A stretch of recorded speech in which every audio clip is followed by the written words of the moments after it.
Seigneur Dieu, bénis ta parole. Seigneur Dieu, parle à ton Église. Seigneur Dieu, parle à ton peuple. Seigneur, accorde-nous la force, l'intelligence, la sagesse, l'inspiration, la précision. Atteins les cœurs, Jésus, au moyen de ta parole. Déchire tout voile au niveau de l'intelligence. Je prends autorité sur toute puissance contraire, sur toute force de l'ennemi, au nom de Jésus. Père, je libère l'entendement de ton Église, que ta sémence soit plantée et ne soit point déterrée. J'ai ainsi prié, au nom de Jésus-Christ. Amen. Nous acclamons le Seigneur très très fort. Salue ton voisin de gauche et de droite. Amen. Nous sommes dans la joie d'être encore là pour vous apporter la parole de Dieu. Qui était là au premier culte? Vous êtes très intelligent. Au premier culte, j'ai eu un sérieux problème. Mon iPad s'était planté jusqu'au bout et j'avais pas pris le temps de mémoriser ma prédication. Donc au premier culte, je prêchais avec un iPad éteint. Et j'avais plus de 50 points. Tu t'imagines, tu ne peux pas retenir ça dans la tête. Le Saint-Esprit m'a aidé. Je me suis rappelé que 5, c'est seulement ce que j'ai prêché. Mais là, mon iPad est ouvert. Là, je vais prêcher 10 points. Alléluia. Et dans le cas de l'homilétique, quand tu viens prêcher, fais l'effort de retenir ta prédication pour courir que kende. Alléluia. Et j'avais promis de parler aujourd'hui sur le projet, sur la procrastination dans les projets. Mais il y a vraiment un grand fardeau dans mon cœur ces derniers temps sur les divorces. Alors, Je vais couler selon que l'Esprit m'amène, au lieu de tomber dans le piège de devenir esclave du programme, au lieu d'être esclave de l'Esprit. Et je crois que désormais, c'est comme ça que je vais commencer à travailler. Lorsque j'ai un grand message, je le prêche jusqu'à ce que je le finis, sans respecter le culte des familles, de sainteté, de puissance, de projet. Quand j'ai fini, et je reviens au programme normal, de peur de ne pas terminer et de toucher toute la substance du message. Amen. Je crois que c'est très important aujourd'hui dans l'Église de parler du divorce. Les musiciens chrétiens divorcent comme les musiciens païens. Et ils continuent à chanter. Ça m'étonne aussi. Donc on divorce et puis on continue à chanter. Les pasteurs divorcent et puis tiennent des séminaires sur le mariage. Les pasteurs divorcent et puis les églises d'air double, comme si les fidèles n'attendaient que ça. Et les fidèles à l'église divorcent, ils quittent ici, ils se remarient là-bas. Et même les chrétiens aujourd'hui, ils trouvent normal, même dans des mariages, de quelqu'un qui s'est remarié 4 fois. Donc, c'est comme si le mariage n'a plus de valeur dans l'église. Mais les gens prient tous les jours demandant à Dieu le mariage. C'est pourquoi nous allons continuer ce matin et même le dimanche prochain jusqu'à ce que je vais épuiser ma matière. Et puis nous allons faire un livre et nous allons revenir à la normale. D'accord? Pour les célibataires très très spirituels qui pensent qu'à l'église il faut toujours qu'on parle des anges, du Saint-Esprit, bon, sachez que vous êtes déséquilibrés, c'est pas vrai. Tu peux connaître la Bible comme tu veux. Si tu es malheureux dans ton mariage, tu auras même du mal à ouvrir la Bible. Tu peux être un homme de prière, mais si tu es malheureux dans ton mariage, tu auras du mal à prier.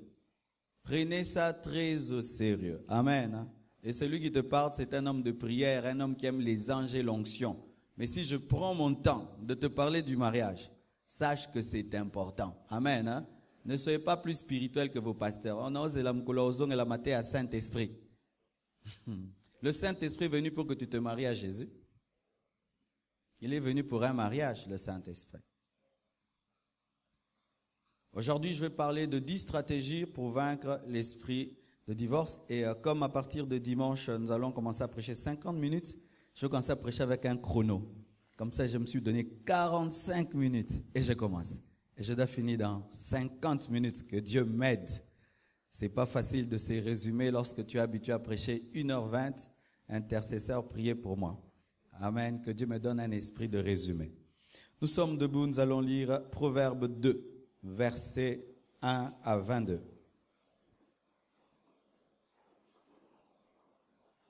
Proverbe 2, 1 à 22.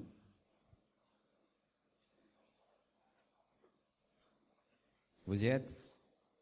Si tu ne trouves pas le livre de Proverbes, soit tu es un chrétien aventurier, soit tu es un bébé spirituel. Je préfère que tu sois un bébé spirituel. Amen.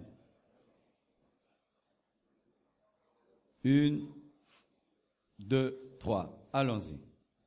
Mon fils, si tu reçois mes paroles, et si tu gardes avec toi mes préceptes, si tu rends ton oreille attentive à la sagesse, et si tu inclines ton cœur à l'intelligence, oui, si tu appelles la sagesse, et si tu élèves ta voix vers l'intelligence, si tu la cherches comme l'argent, et si tu la poursuis comme un trésor, alors tu comprendras la crainte de l'Éternel, et tu trouveras la connaissance de Dieu. Car l'Éternel donne la sagesse. De sa bouche sortent la connaissance et l'intelligence.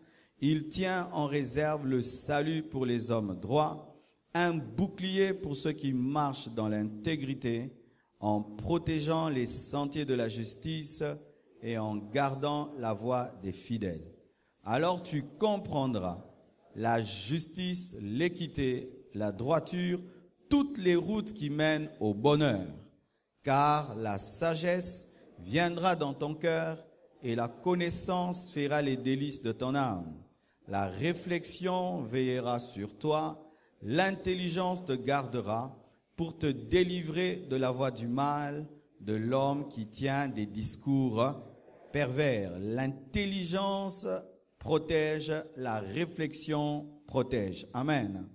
De ceux qui abandonnent les sentiers de la droiture afin de marcher dans des chemins ténébreux, qui trouvent de la jouissance à faire le mal, qui mettent leur plaisir dans la perversité, qui suivent des sentiers détournés et qui prennent des routes tortueuses. Pour te délivrer, la connaissance, la sagesse délivre des hommes pervers et délivre de la femme étrangère, de l'étrangère qui emploie des paroles doucereuses, qui abandonne l'ami de sa jeunesse et qui oublie l'alliance de son Dieu. Car sa maison penche vers la mort et sa route mène chez les morts. Aucun de ceux qui vont à elle ne revient et ne retrouve les sentiers de la vie. Tu marcheras ainsi dans la voie des gens de bien, tu garderas les sentiers des justes, car les hommes droits habiteront le pays, les hommes intègres y resteront, mais les méchants seront retranchés du pays, les infidèles en seront arrachés. Que Dieu bénisse sa parole. Nous acclamons le Seigneur.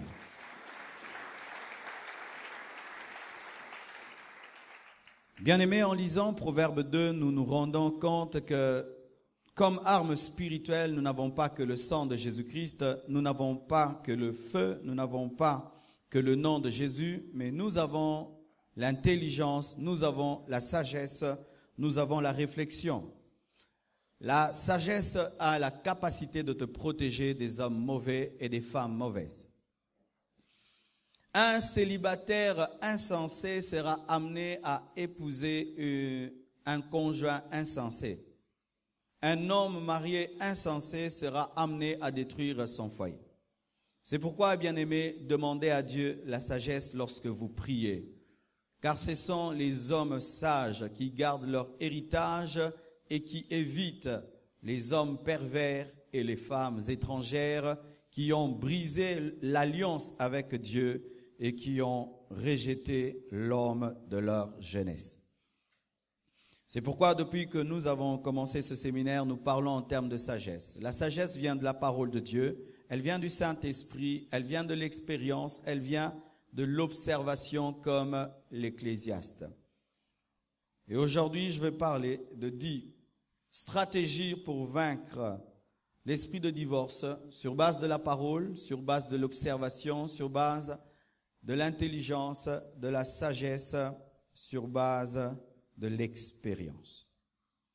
Mais avant tout, je vais répondre rapidement à quelques questions. Est-ce un péché de divorcer? Oui et non. C'est un péché de divorcer lorsque tu divorces sans que ce soit pour raison d'adultère. Car la Bible ne permet de divorcer que pour raison d'adultère.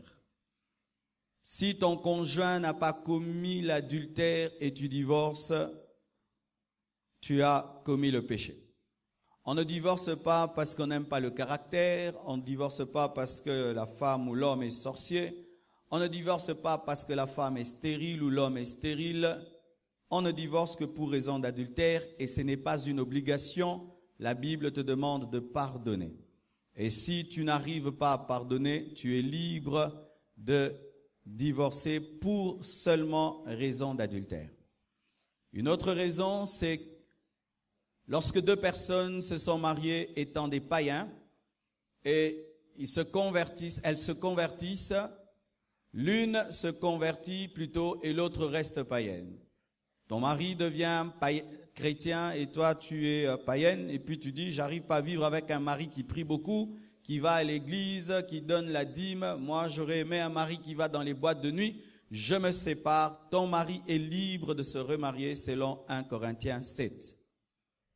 Si ta femme est païenne, elle refuse de vivre avec toi parce qu'elle ne supporte pas la chrétienté, elle s'en va.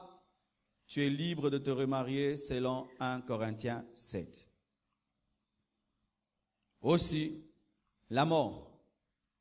Nous sommes engagés tant que le conjoint est vivant, mais s'il meurt, tu es libre de te remarier.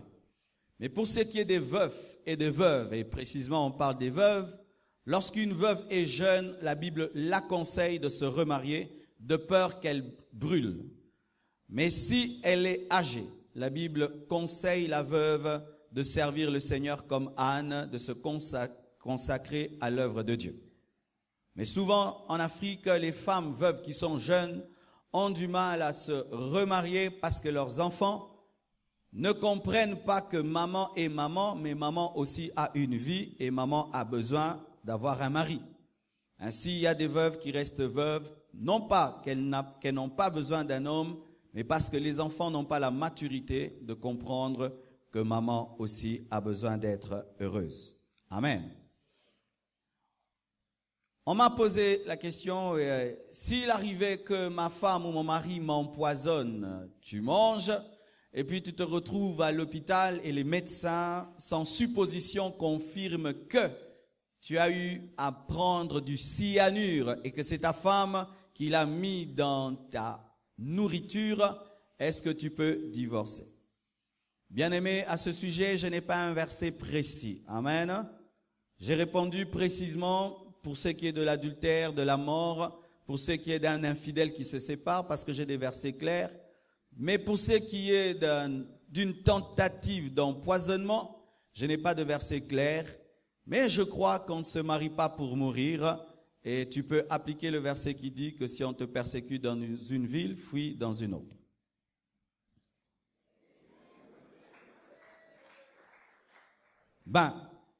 Je suis pasteur.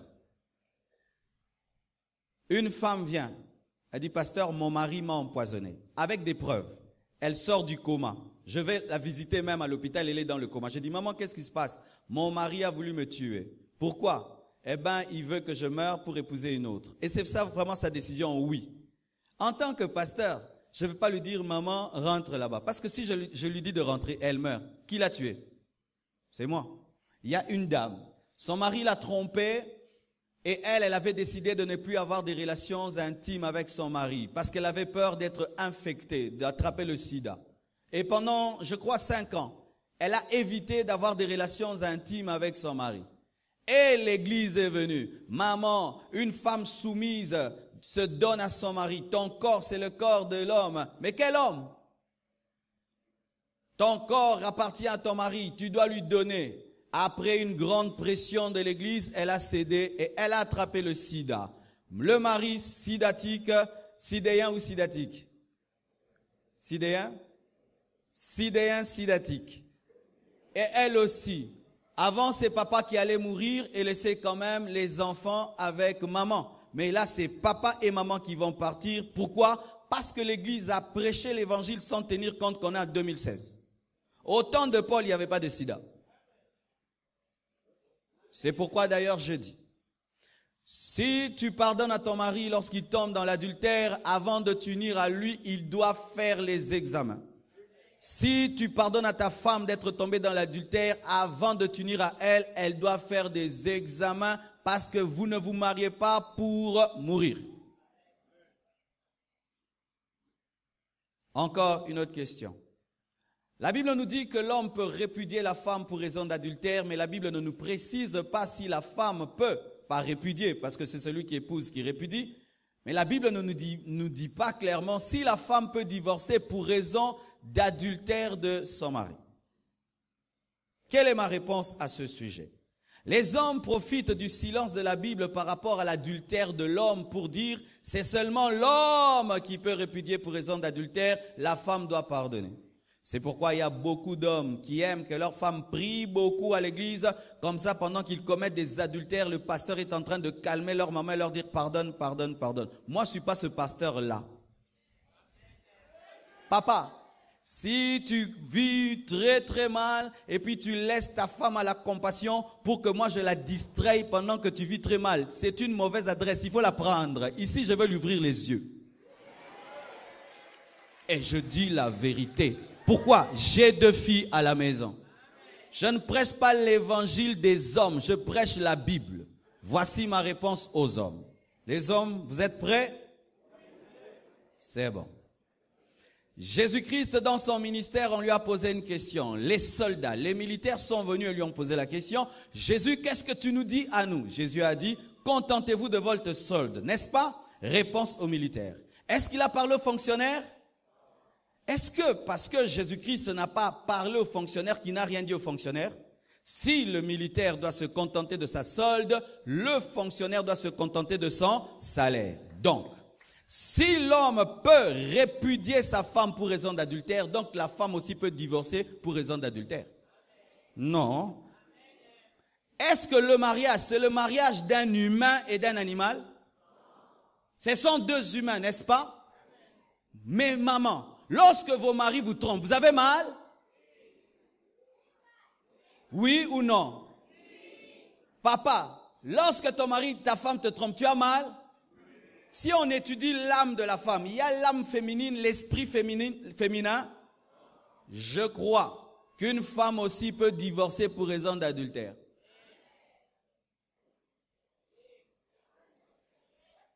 Les hommes veulent me tuer. J'ai entendu ce qu'un homme a dit. Et les enfants? Ah bon, ce sont seulement les enfants de ta femme. Les femmes, elles doivent rester pour les enfants. Mais papa, tu peux aussi rester pour les enfants? Est-ce que les enfants ont seulement besoin de Blanche? Ils ont aussi besoin de papa.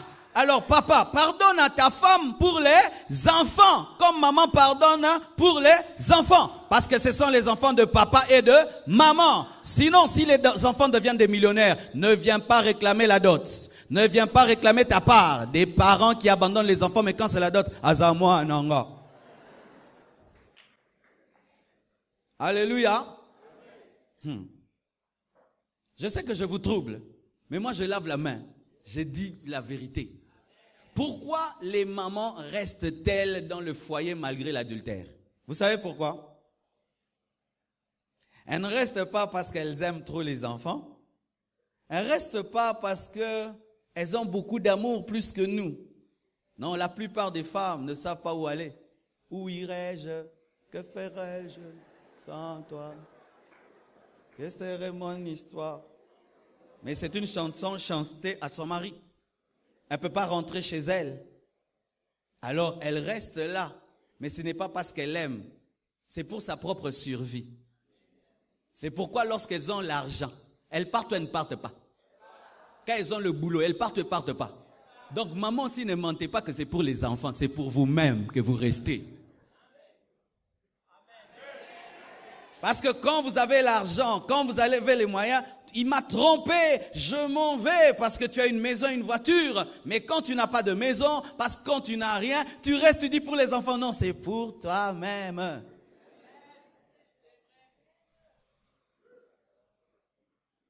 Amen. Une dernière question avant de prêcher. Que faire lorsque l'autre t'a menti avant le mariage? Si tu as menti sur des choses secondaires, tu pardonnes. Elle t'a menti qu'elle est vierge, tu découvres qu'elle ne l'est pas, tu pardonnes. Tu pardonnes. Elle t'a menti qu'elle est vierge et puis tu découvres qu'elle n'est pas, tu te fâches, mais tu pardonnes. Parce que c'est ta faute, il fallait bien prier.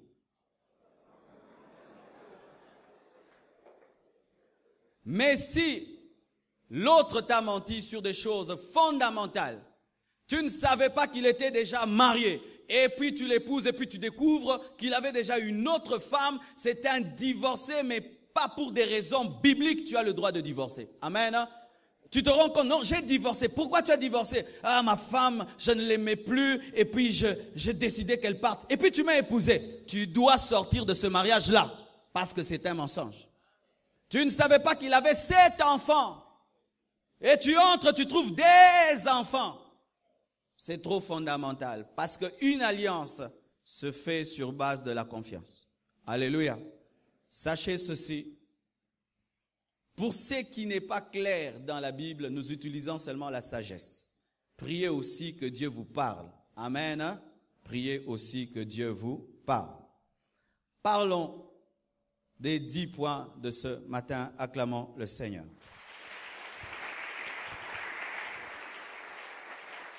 Voici un secret pour vaincre l'esprit de divorce. Épousez votre femme, votre mari tous les jours. Si tu veux vaincre l'esprit de divorce, épouse ton mari ou ta femme tous les jours. La Bible nous dit, si quelqu'un veut venir après moi, qu'il porte sa croix tous les jours. Amen. Dans le mariage de l'Église avec Jésus, Jésus demande à son épouse de renouveler tous les jours sa décision de porter la croix. Le mariage devient ennuyeux lorsque c'est un mariage de 10 ans. Il devient ennuyeux lorsque c'est un mariage de 20 ans. Mais quand on est des jeunes mariés d'un seul jour, on ne s'ennuie pas. Alors, épousez vos femmes tous les jours. Chaque jour, j'épouse ma femme. Chaque jour, je l'épouse. Chaque matin, je décide d'être un bon mari. Aujourd'hui seulement. Il est facile d'être un bon mari aujourd'hui. C'est difficile d'être un bon mari pendant 10 ans. Mais être un bon mari seulement aujourd'hui, c'est facile. Au déjeuner, je ne l'énerve pas. À midi, je ne l'énerve pas. Le soir, je ne l'énerve pas. Et puis je dis gloire à Dieu. Le matin encore, facile. Mais souvent, nous nous permettons d'être des mauvais maris lorsque nous nous disons « Je peux être un mauvais mari pendant une semaine et puis je veux me rattraper pendant les 3 dernières semaines. » Mais ce que nous ne savons pas, c'est qu'un conflit d'un jour peut engendrer un conflit d'une année.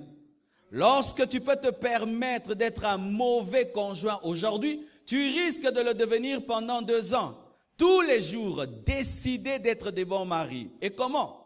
Faites le bilan de vos journées. Souvent, nous faisons le bilan de nos journées sur le péché. Est-ce que j'ai péché aujourd'hui? Est-ce que j'ai prié? Mais nous ne faisons pas le bilan sur le comportement qu'on a eu avec son conjoint. Est-ce que je lui ai parlé? Est-ce que je lui ai fait un bisou? Est-ce que je lui ai fait un câlin? Est-ce que je l'ai touché? Est-ce que je l'ai énervé? Est-ce que nous ne faisons pas cela?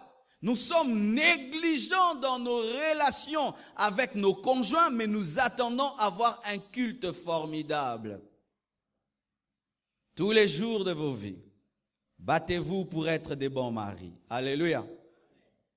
Je suis un prédicateur, mais je ne suis pas qu'un prédicateur, je dois faire l'effort d'être un bon papa. Je donne l'exemple de ma journée d'hier. Ma journée d'hier, je devais bénir un mariage et je devais aller à un deuil. Mais l'école de mes enfants m'invite à l'école, c'est la journée des enfants. J'étais rarement là. Dans leur école, j'y vais rarement. Mais quand même, ce jour-là, je devais me faire voir parce que tous les parents allaient amener leurs enfants. Et on voit les enfants du pasteur, pasteur Azap et pasteur Yega Rotea. Tes enfants vont haïr le ministère. Alors j'ai envoyé quelqu'un me représenter au deuil, un autre bénir le mariage à ma place, et moi j'étais papa. Et les enfants ont dit que je sois swag, j'étais swag. Ah oui, parce que là c'est pas pasteur, c'est papa. Sois cool, cool, cool, cool. Et on arrive là, c'était les jeux. Ils devaient faire éclater des ballons avec des fléchettes. Ils devaient tirer sur des cartons avec des balles de tennis. Il fallait tirer quelque part pour avoir des cadeaux. Et moi-même, j'ai pris donc non, tirer, pensa, flèche, pensa. Oh, pasteur, t'es papa. Alléluia. Il y a un temps pour tout. C'était le jour où je devais être le meilleur papa de la terre. Enfin quoi? De marquer mes enfants, mais pas seulement mes enfants, de marquer leur maman. Parce qu'une maman aime un père qui aime ses enfants. Lorsque tu as une femme qui aime beaucoup ses enfants, aime beaucoup les enfants, elle va t'aimer. Alléluia. Et d'ailleurs, c'est la stratégie pour vous qui voulez épouser des femmes mères, des filles mères. Aime beaucoup seulement son enfant, elle va t'aimer. Stratégie. Tu veux épouser une fille mère. Toi, aimes seulement l'enfant, là, beaucoup. Et comment ça t'appelle seulement papa? Tu as déjà gagné 50%. Et je finis, je prends soin de mes enfants, ils sont contents. Maintenant, je prends la maman, je l'amène dans un restaurant que j'ai découvert. Elle est heureuse. Et aujourd'hui, je prêche. J'ai été un bon papa, un bon mari, un bon pasteur. Tout est accompli.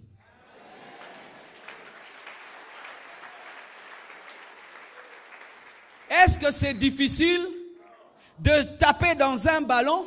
Est-ce que c'est difficile d'amener sa femme, lui faire asseoir sur une chaise seulement avec un poulet et puis tu la regardes? Ça tue qui? Ça tue personne. C'est pourquoi vous qui détruisez vos foyers, je me demande quelle énergie vous avez pour détruire, parce que c'est difficile de détruire. C'est si simple d'être un bon mari. C'est si simple. Vous savez pourquoi vous n'arrivez pas à être des bons maris? Parce que vous vous compliquez trop la vie. Trop la vie. On devait tourner le ballon. Moi, ça me tourne ensemble quand même. Ensemble. C'est pourquoi vous entendez des mamans pasteurs qui disent à leur mari, moi j'ai épousé un homme, je n'ai pas épousé un pasteur. Si tout le temps tu es dans ton travail, un PDG, toujours PDG partout, même à la maison, PDG. Donnant des ordres tout le temps, même tout le temps, non, tu as toujours conscience. Non de mobali, nana le besoin mobilité.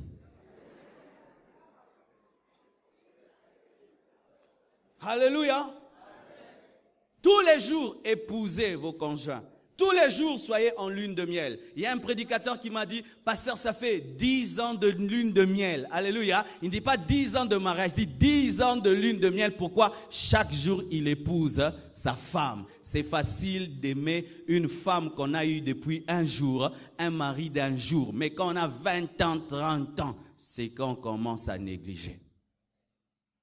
Deuxièmement, célibataire. Vous êtes là? J'aimerais vous parler. Chers célibataires, il est vrai que lorsque vous venez à l'église, on vous enseigne le succès. On vous dit qu'un chrétien doit réussir. Il est vrai que lorsque vous arrivez, on vous dit d'être persévérant, d'être déterminé. Mais sachez que la Bible ne parle pas que de la persévérance. La Bible ne parle pas que du succès. La Bible nous présente des hommes qui ont reculé dans la vie afin de mieux sauter. La Bible nous présente des hommes qui ont eu des grandes destinées, mais qui sont d'abord allés en prison et ensuite se sont retrouvés sur un trône. La Bible nous dit aussi qu'un homme sage voit le mal de loin et il s'échappe. Voici un principe. Si vous voulez vaincre l'esprit de divorce, chers célibataires, lorsque vous avez choisi, ne soyez pas des jusqu'au-boutistes. Amen. Il y a des mots-boutistes, mais aussi des jusqu'au-boutistes. Les jusqu'au-boutistes, ce sont des personnes qui, lorsqu'elles commencent une chose, elles doivent toujours aller jusqu'au bout. Elles se glorifient.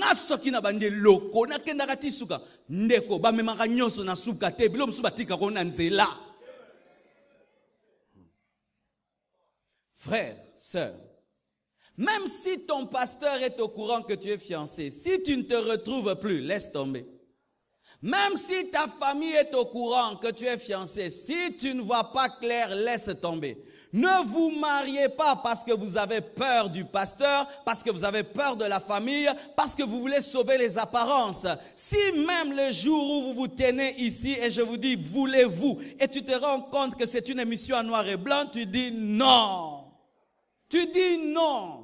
Mais il y a des gens qui, lorsqu'ils commencent, ils doivent aller jusqu'au bout. Même s'il ne se retrouve pas, même s'il est en train de souffrir dans ses fiançailles, il continue jusqu'au bout. Tu sens que même quand il se marie, il est en train de mourir. Et tu pries, Seigneur, qu'il dise non. Oui. Pourquoi? Papa le sait, maman, si je m'arrête là, ma famille, bien-aimés, décevez vos familles pour être heureux des fois. Décevez des fois l'église pour être heureux. Ça paraît bizarre comme prédication. Mais moi, je ne veux pas battre les records des mariages bénis. Je veux des couples heureux. Même si je vais te suspendre, tu es suspendu, mais tu es délivré. Donnez-moi la main. Qu'est-ce qui arrive souvent? Souvent, les frères et sœurs, lorsque tu es à côté du pasteur, les gens commencent à utiliser un chantage. Le pasteur, le pasteur, le pasteur. Oui, le pasteur, mais ce n'est pas le pasteur qui vivra avec toi dans le foyer. Ne soyez pas des jusqu'au-boutistes. L'homme qui me connaîtra en premier, ce sera l'homme que je vais épouser. Un aventurier te connaît et puis tu dis, sera l'homme de ta vie. Si j'ai un enfant avec un homme, c'est lui que je vais épouser. Alors si c'est un Kuluna qui t'a fait un bébé, tu vas l'épouser. Ce sont des principes qui paraissent être des principes de sagesse, mais qui ne sont pas des bons principes. Le jusqu'au-boutisme tue lorsque tu sens que tu es en train de te tromper, mais en dépit de tout, tu t'entêtes et tu continues parce que selon toi, si tu commences, tu dois aller jusqu'au bout. Non, les fiançailles ne sont pas les mariages. Tu observes dans les fiançailles et si tu ne te retrouves pas, tu as le droit de t'arrêter, quelles que soient les conséquences. Même si on va te haïr, au moins tu n'as pas divorcé. Au moins tu n'as pas divorcé. Alléluia. Troisièmement, pour les mariés, Si vous voulez vaincre l'esprit de divorce, apprenez à vaincre l'esprit de maman. L'esprit de maman, c'est ce démon qui est derrière l'argent. Ce démon qui contrôle les hommes au travers de l'argent. La Bible dit que l'amour de l'argent est la racine de tous les maux. Et je vous dis, l'amour de l'argent est aussi la racine du divorce. Il y a des couples qui ont des problèmes seulement parce qu'il y a l'argent. Quand il n'y a pas d'argent, tout va bien. Mais s'il y a l'argent à la maison, ce sont des conflits et des problèmes. De sorte que Dieu les garde dans la pauvreté. Et dans ce domaine, beaucoup de femmes tombent dans le vol dans le mariage. Beaucoup de femmes sont des voleuses dans le mariage. Maman, lorsque tu prends l'argent de ton mari, sans qu'il le sache, à son insu, tu mets dans ce panier d'offrandes, tu as volé. Ne donnez pas des offrandes volées. Ne volez pas vos maris pour donner des dîmes à leur place. Ce mari ne donne pas, n'a kabelé les dîmes. Ne vole pas ton mari pour donner dans ta famille. Tu es en train de voler. Même si tu aides, tu es en train de voler. Beaucoup de femmes volent. Elle peut, ça c'est grave. Elle va acheter des rideaux ou des chaises qui coûtent 10 000 $. Elle s'entend avec le magasin qu'on dise que c'est 16 000 et elle présente à son mari une facture de 16 000, il est allié 6 000 à mi-ve. Molimo yaba fonctionnaire na libal.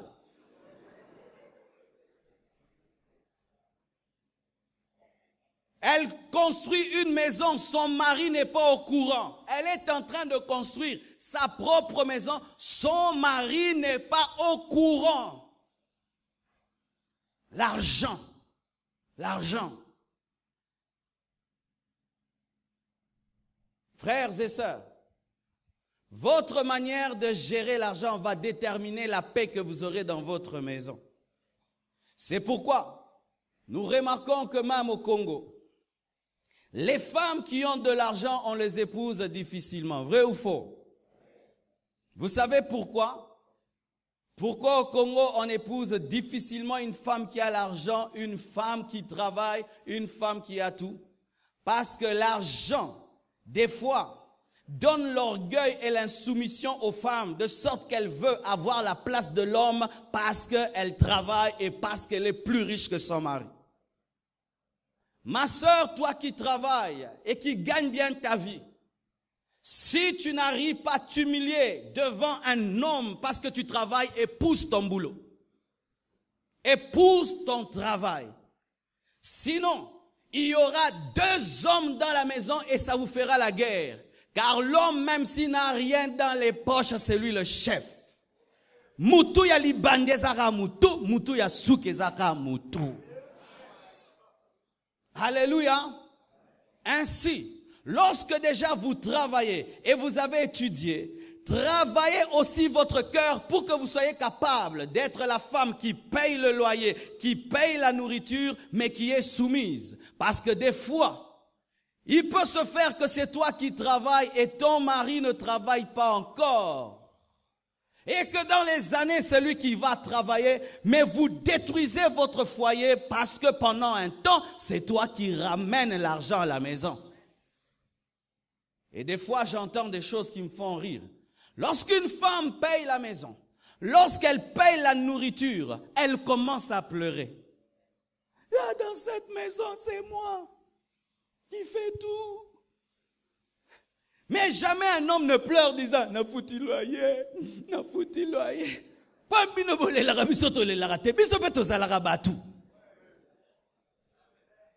Il y a parité quand vous voulez.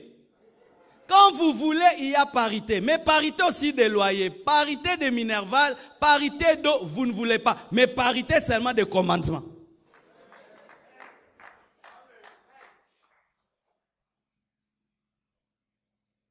Cher homme, si ta femme est milliardaire et tu es chômeur, va chercher le boulot. Tu es en danger. L'argent va détruire votre couple. Il y a des hommes qui cessent de se battre dans la vie parce que sa femme est riche, sa femme est une héritière, parce que sa femme vient d'une grande famille. Mais tu seras un gigolo dans le foyer et tu n'auras pas de l'autorité. Même si tu ne peux pas lui donner tout ce qu'elle a, au moins en tant qu'homme, tu fais ta part. Ou tu dis même l'eau, c'est moi qui paye l'eau dans cette maison. Ne vous glorifiez pas d'être des hommes qui ne font rien. Madame travaille et puis te ramène. Non, non. Sors chaque matin en colère, en train de chercher le travail, car il est écrit que les désirs de la femme se porteront vers le mari, pas le contraire. Alléluia. Et si même ta belle famille ne dit rien, elle se moque de toi. Ayatuma kosi moi abiso benzazo latema kosi mikolo ta téléphone asika mwana na bisa sombelie mutu kama na bisa sombelie est-ce que je mens? Est-ce que je mens? Ce n'est pas une gloire. Amen, hein? Et aussi, chère maman, si c'est toi qui as l'argent à la maison, ne destitue pas ton mari. Des fois les mamans vous faites des coups d'état. Même devant les enfants qui souvent sont des matérialistes. Les enfants obéissent à celui qui achète les jouets. Si c'est maman qui achète le vélo, papa peut dire agenouillez-vous. Maman, tu acceptes? Non, tenez-vous debout. Papa, maman a dit qu'on soit debout.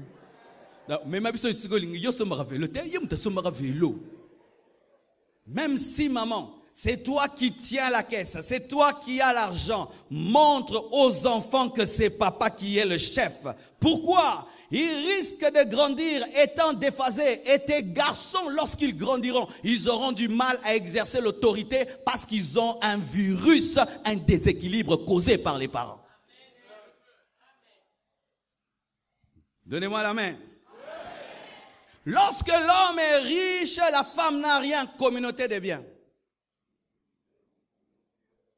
Mais lorsque la femme est riche, l'homme est rien. Non, pas de communauté de biens. Séparation des biens ou bien communauté de biens réduite aux acquets.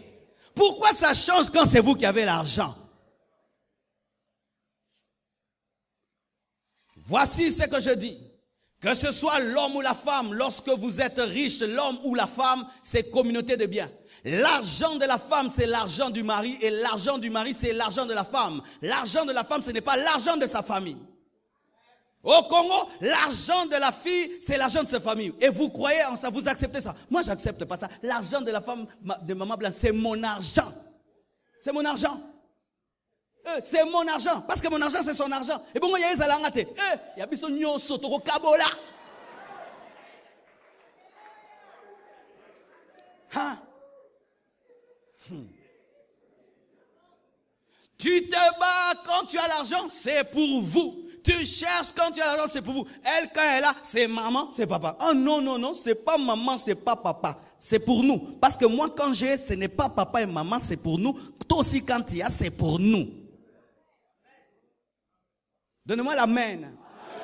Vous savez pourquoi je dis ça? Avec le développement du monde actuel, ce sont les femmes qui auront plus de travail, n'est-ce pas? Alors si on ne vous prépare pas à ça, nous aurons des divorces dans les temps qui viennent parce que de plus en plus, ce sont les femmes qui travaillent. Voyez dehors là, beaucoup de jeunes filles sortent, voiture, mais beaucoup de frères. Oui. Est-ce que je mens? Tu vas voir une jeune fille après le culte, voiture, jeep, ceci là, travaille avec d'accord. Mais frère, Nzela-Ngouba.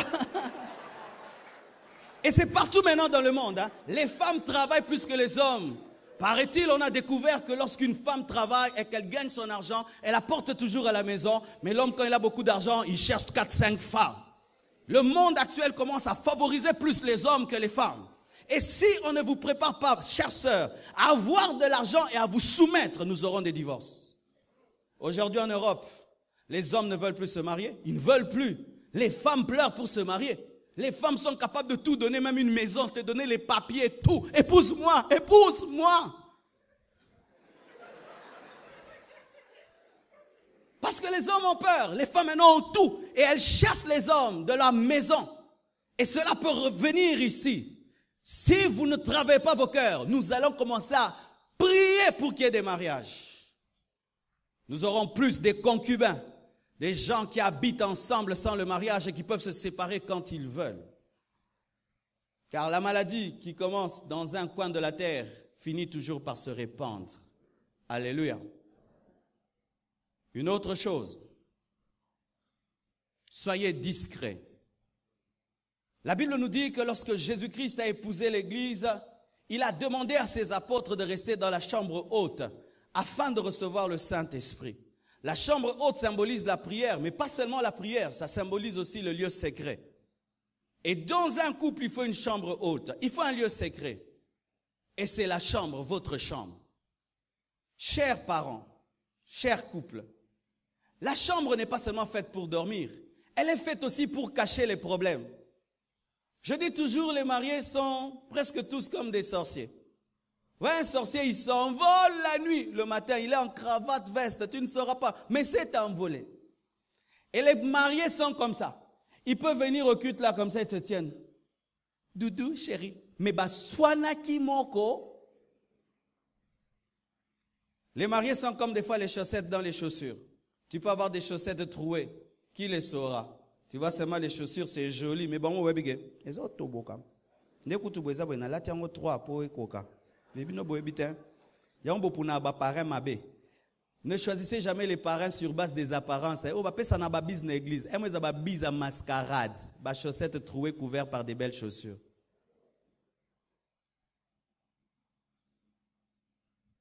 Traitez tout dans la chambre. Ce n'est pas normal que le travailleur sache que ces derniers temps, vous ne causez pas. Ce n'est pas normal que les enfants sachent que papa et maman se sont chamaillés. Certains parents même se chamaillent devant les enfants. Et d'autres mères, lorsqu'elles se sentent faibles, elles commencent même à se confier aux enfants. Votre père me maltraite. Qu'est-ce que tu sèmes dans le cœur de cet enfant? Et des fois, même un petit enfant de 5 ans, il est au courant que papa maltraite maman. Les enfants savent que papa et maman sont en train de se battre. Les enfants savent que ça fait 1 mois que maman dort au salon, papa dans la chambre. Les travailleurs le savent. Et vous savez, les travailleurs causent entre eux. Ils sortent dehors.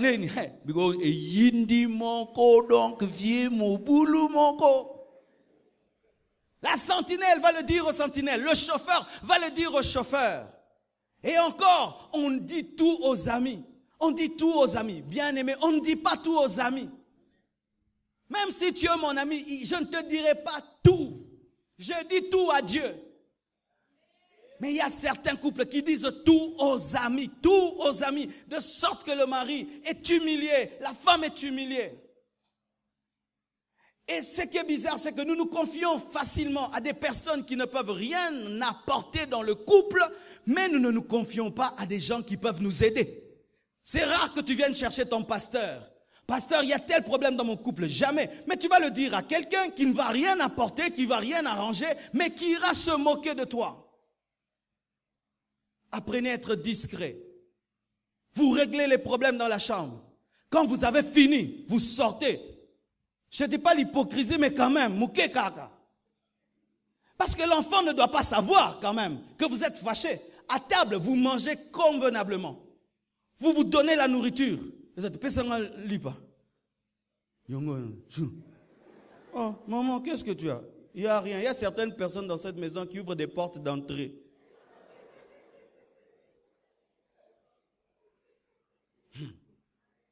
Alléluia. Une fois, j'étais allé quelque part, devant moi. La dame a un enfant de 12 ans, 10 ans, tout. Et puis elle commence à parler de l'adultère de son mari. Ils avaient beaucoup d'enfants. J'ai cru que madame allait dire aux enfants de sortir. Non, devant les enfants, elle me disait que le mari est adultère. Elle disait. Et puis j'ai dit, maman, pourquoi tu dis ça devant les enfants? Oh, pasteur, c'est pas un secret, les enfants le savent. J'ai dit, vous le savez? Oui, on sait, papa, non. Même son téléphone des filles. Et puis j'ai dit, mais qu'est-ce que ça? Et puis il dit, pasteur, tu vois maintenant ce que je vis dans cette maison. Il n'y a pas à profiter quand même à Kangio. Comment est-ce que vous n'arrivez pas à garder les choses? C'est souvent lorsque vous manquez de vie de prière. Quelqu'un qui prie se confie à Dieu. Mais quand tu ne pries pas, tu te confies à tout le monde. Payer la dette de satisfaire l'autre. Je ne veux pas entrer en profondeur. Mais sachez ceci, la Bible dit que chacun donne à l'autre ce qu'il lui doit. Amen. Dans le foyer, satisfaire l'autre est une dette. Lorsque tu ne satisfais pas ton mari, tu as une dette. Lorsque tu ne satisfais pas ta femme, tu as une dette. Et tu sais quand tu es dette, comment tu es mal à l'aise. Mais il y a des hommes qui ne satisfont pas leurs femmes et des femmes qui ne satisfont pas leur mari, mais qui sont à l'aise alors que c'est une dette. Beaucoup de couples divorcent à cause d'un conjoint qui ne trouve pas que c'est une dette de satisfaire l'autre. Tu vois, la dette, on est obligé de la payer. On est obligé de la payer. C'est pas que tu peux ou ne pas. Tu dois satisfaire l'autre. Et si tu n'y arrives pas, tu dois aller chercher d'autres personnes expérimentées qui sont des chrétiens, qui puissent t'aider à le faire parce que c'est sérieux. Amen. Et j'aimerais vous dire, je ne suis pas qu'un prédicateur qui va vous aider seulement à prier, qui peut aussi vous aider dans ce domaine-là. Les papas seulement. Les mamans, allez chez les mamans. Amen. Hein? Je ne suis pas seulement ton pasteur pour te prêcher. Surtout vous les jeunes célibataires. Quand ça ne marche pas, vous allez faire semblant pendant que vos couples sont en train de mourir, vos femmes sont en train de se plaindre et ça va nous faire dans 20 ans des divorces à l'église. Des divorces à l'église. Et je vous dis, c'est très sérieux, très sérieux. La plupart des infidélités dans les églises, ce sont des hommes insatisfaits et des femmes insatisfaites au nom de la spiritualité. Une année d'insatisfaction, 2 ans, 10 ans, 15 ans, ça rend nerveux et colérique. Ba réponse mususa ndambu ndambu ezala caractère tezala nyongo. Olobi bwe mwasa zongla bwe ka, olobi akacho ka, akacho bwe ka, abi futa nyongo, futa nyongo, futa nyongo.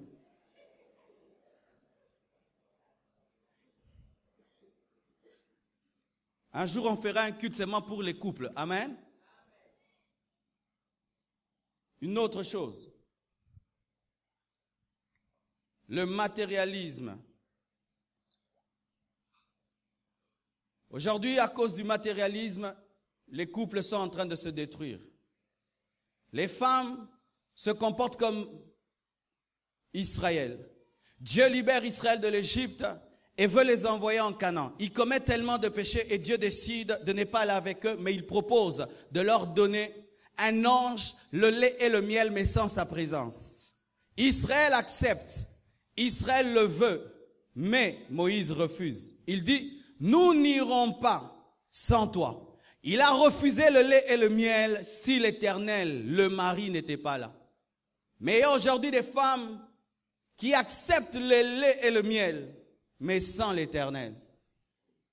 Tu ne t'occupes pas de la vie de ton mari, pourvu qu'il te donne l'argent. Tu ne t'occupes pas.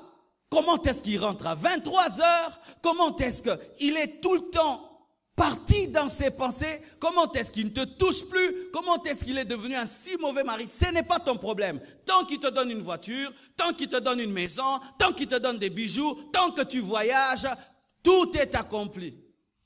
Et lorsque l'homme sent dans la femme cette faiblesse, il commence à lui faire beaucoup de cadeaux pour la corrompre et avoir une permission tacite de vivre dans l'adultère. Oui, pourquoi je dis permission tacite? Ça veut dire que sans que tu le dises, tu lui as dit, fais ce que tu veux, mais donne-moi l'argent. Lorsque tu aimes le confort, plus que ton mari, ça va te tuer. Tu ne le surveilles pas, tu ne le contrôles pas. Parce qu'une femme, quand on la trompe, elle sent. Une femme, quand on la trompe, elle sent. Dieu vous a donné des détecteurs. Mais tes détecteurs te révèlent, cet homme n'est plus normal. Et les hommes turbulents, ils sont terribles. Quand tu l'as détecté, voiture, embrouillé détecteur. Voyage, $2000. Ah, nakangete. et tu le laisses. Il a une femme, 2 femmes. Un jour, il attrape le sida. Il t'infecte et vous mourrez parce que tu étais matérialiste. Ayez le courage de dire non, ta voiture à côté, tu viens d'où? Tes bijoux, non, pas de bijoux. Je veux ta présence. Oh, la maison, pas la maison, d'abord toi. Pourquoi tu penses que je suis venu dans le foyer pour avoir tes biens au lieu de t'avoir toi? Qu'est-ce qui a fait qu'Esther a été choisie? Pas seulement sa beauté ou qu'elle était juive. Elle s'est contentée de l'essentiel parce qu'elle voulait le roi. Elle savait que si elle a le roi, elle aura tout ce que le roi donne. Chère maman, les hommes d'aujourd'hui sont devenus très stratèges, surtout lorsqu'ils fréquentent des païens. Ils te donnent tout le confort. Ils t'envoient même aux États-Unis, ils t'envoient en Afrique du Sud, ils t'envoient partout pour que tu te laisses tranquille. Imagine un homme qui fait de son mieux au voyage Nabana. Non, je vais rentrer dans un mois. Oh, que c'est la bien terre. Pas tout ce qui va où mais là, maman, il faut vivre ti neige au mon neige. Mon balou malamoué, n'ina mon neige. Non, mon neige, petit que les kimia. Alléluia. Et je termine en disant ceci. Cher homme, lorsque tu commences à tromper ta femme, tu dois arriver à t'arrêter. Amen. Même si elle ne t'attrape pas. Même si malgré cela, il y a la paix, tu dois être capable de revenir à la normale. Le fils prodigue est tombé dans la prostitution, mais un jour il a décidé de rentrer à la maison. Car l'adultère d'une semaine peut devenir l'adultère d'un mois. L'adultère d'un mois peut devenir l'adultère de 10 ans. Cher homme, si tu trompes ta femme, même si le pasteur ne le sait pas, même si ta femme t'a pas attrapé, même s'il n'y a pas de preuves, mais tu sais que je la trompe, même si on te donne l'honneur et le respect, mais toi-même tu sais que tu la trompes, arrête-toi. Arrête-toi avant qu'il ne soit trop tard, avant que Dieu t'humilie. Arrête-toi. Et lorsque vous priez dans une église qui prêche la sainteté et vous vivez dans l'adultère, vous serez humilié un jour. Vous savez ça? Vous serez humilié un jour. Dieu vous confondra pour vous montrer qu'on ne se moque pas de lui. Et lorsque vous êtes des célibataires, mais vous avez l'esprit d'impudicité et vous ne changez pas, Dieu vous confondra parce que tu ne peux pas côtoyer la vérité tous les jours et t'en sortir si tu ne te conformes pas. Un jour, il te confondra. Tu iras très très loin commettre le péché, là où personne ne peut être. Mais c'est là qu'on t'attrapera. Hier, quand je suis allé au restaurant, j'arrive, je vois un papa qui me reçoit avec beaucoup de joie. Il me reçoit avec beaucoup de joie. Et je finis de manger, il se présente, il dit, pasteur, je vous aime beaucoup, j'ai pris à l'église. Sikoyo, soki na yaki kusala mabe. Donc papa église muta yambinga. Nego, basi bakanga yo me, ba yebsote ke bakanga yo me, bakanga o kaka. Bakomoka na carnet abatu bakangema.